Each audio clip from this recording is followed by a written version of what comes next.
Today's vlog mga ka-explorer, tayo ay gagawa ng kimchi. So, susubukan natin gumawa ng sarili nating kimchi. Pero syempre mga ka-explorer, hindi man to perfect na magawa ko, pero at least sinubukan ko. Kasi nagkikrave ako ng kimchi. Yun nga lang kasi hindi ko alam kung saan ako bibili niyan. Kaya try ko na lang gumawa ng kimchi. Kaya tara, let's go habang ihahanda ko yung ating mga ingredients. Kunti lang yung aking gagawing kimchi mga ka-explorer. Yung para bang ano ba yun? Chinese cabbage ba yun mga ka-explorer? Kaya hinahaluan ko siya ng cucumber at saka carrots and radish. Kaya ayan, binabalatan ko na nga yung ating ibang mga ingredients.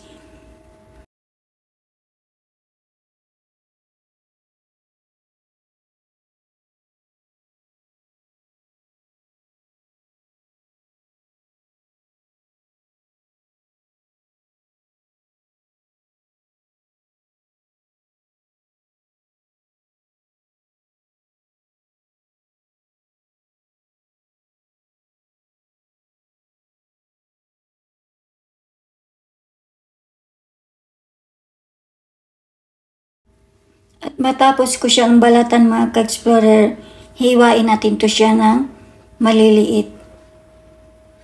Para slice natin siya.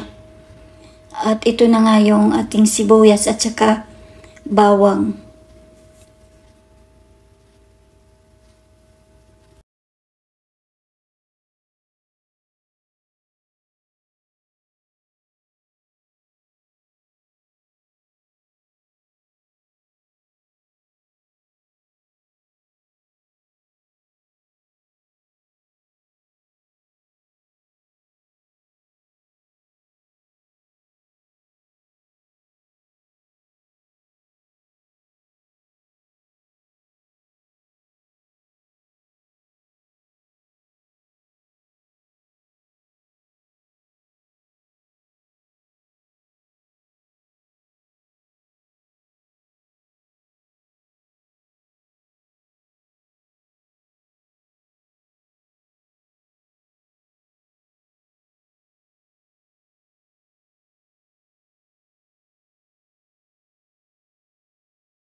At ito na nga yung ating ibang ingredients mga ka-explorer. So, kunting slice natin yung radish at saka carrots and cucumber. Para mas dumami kasi yung aking kimchi, kaya hinaluan ko siya ng ganito. Dahil hindi ako nakabili ng madami na yung Chinese cabbage. Half nga lang yata yung nabili ko eh.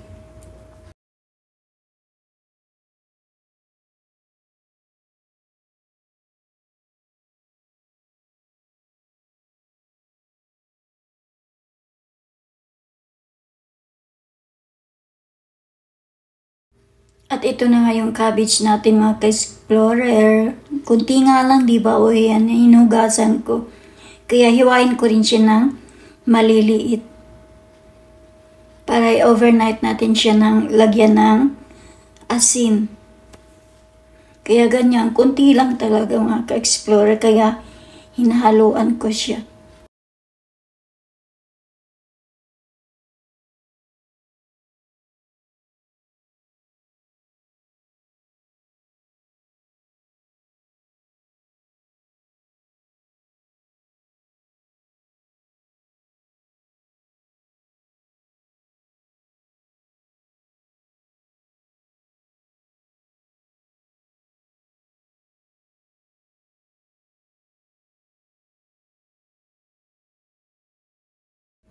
Lagyan na natin ng asin mga ka-explorer.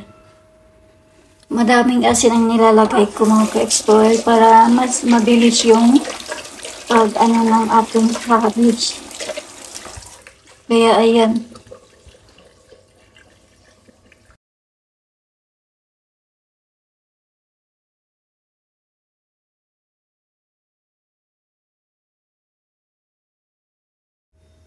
Ito na yung ating ibang ingredients na ihalo natin mga ka-explorer. O diba? Prepare na ang lahat.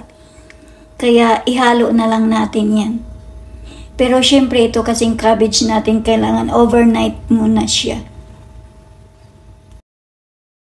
Naghanda na rin ako sa kawali ng natin itong tubig mga ka-explorer kasi lutuin natin yung ating rice flour para panghalo natin dun sa ating kimchi.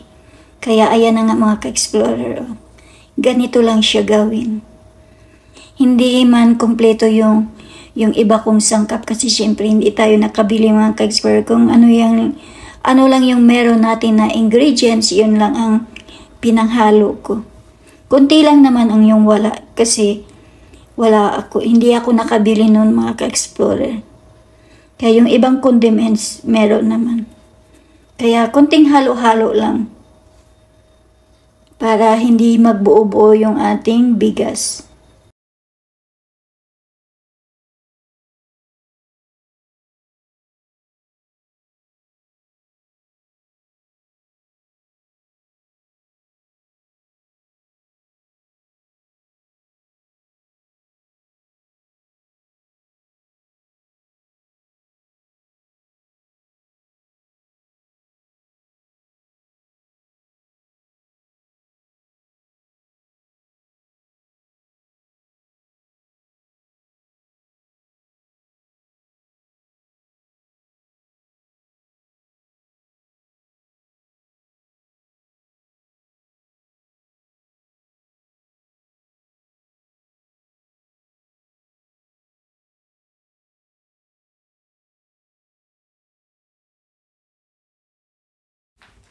Ito na nga mga ka-explorer, mag-start na tayo. Iniisa-isa ko nang ilagay sa ating bowl yung natin, yung ating mga ingredients. Kaya ayan. Konting mix lang yung ating gagawin. Ang ganda tingnan mga ka-explorer pag yung ating kimchi palalagyan natin ng ganito talaga. Oh, di ba colorful? Ang ganda tingnan. Nilagyan ko na rin siya ng spring onions. Hindi ko nadurog yung ating bawang mga ka-explorer. Hiniwa ko lang yun ng maliliit.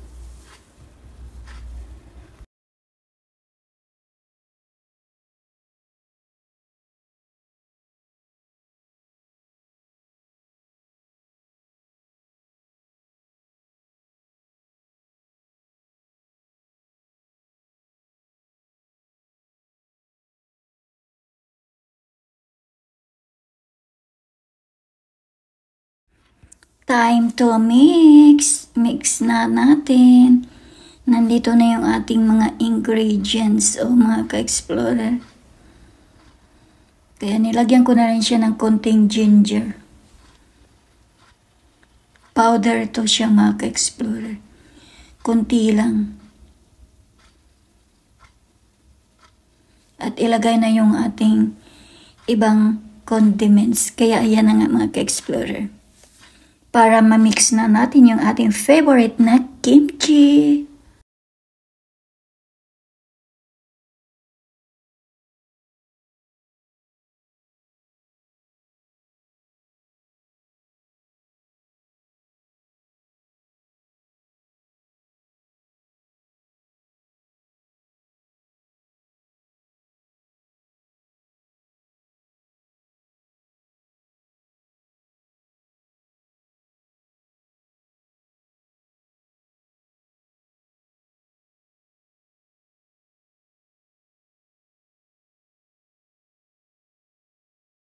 Natapos ko ngang haluin yung ibang ingredients, nilagay na natin yung ating cabbage mga ka-explorer. Kaya yan, konting-konti lang talaga.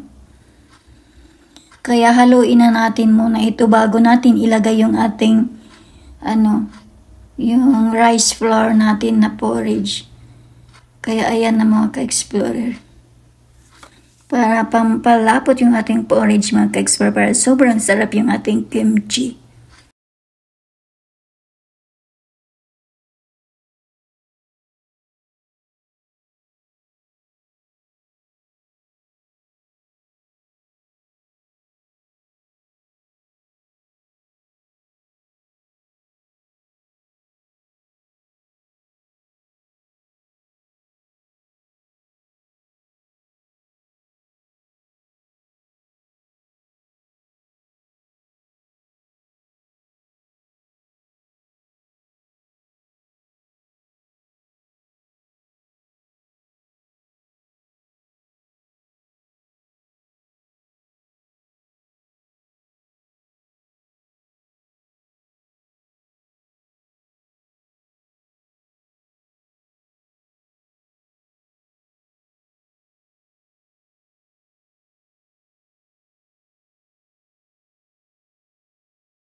So, this is it mga ka-explorer. Tapos na yung ating kimchi. Kaya ilagay na natin sa mga container. Para ma-preserve natin, ilagay natin sa ating ref. O ayan, di ba? Pwede na natin gawing ulam mga ka-explorer. Ginagawa ko to siyang ulam. At minsan nilalagyan ko siya sa ginagawa kong sausawan. Kasi nilalagyan ko pa siya ng soy sauce. Kaya ayan na mga ka-explorer, sobrang yummy. Thanks for watching.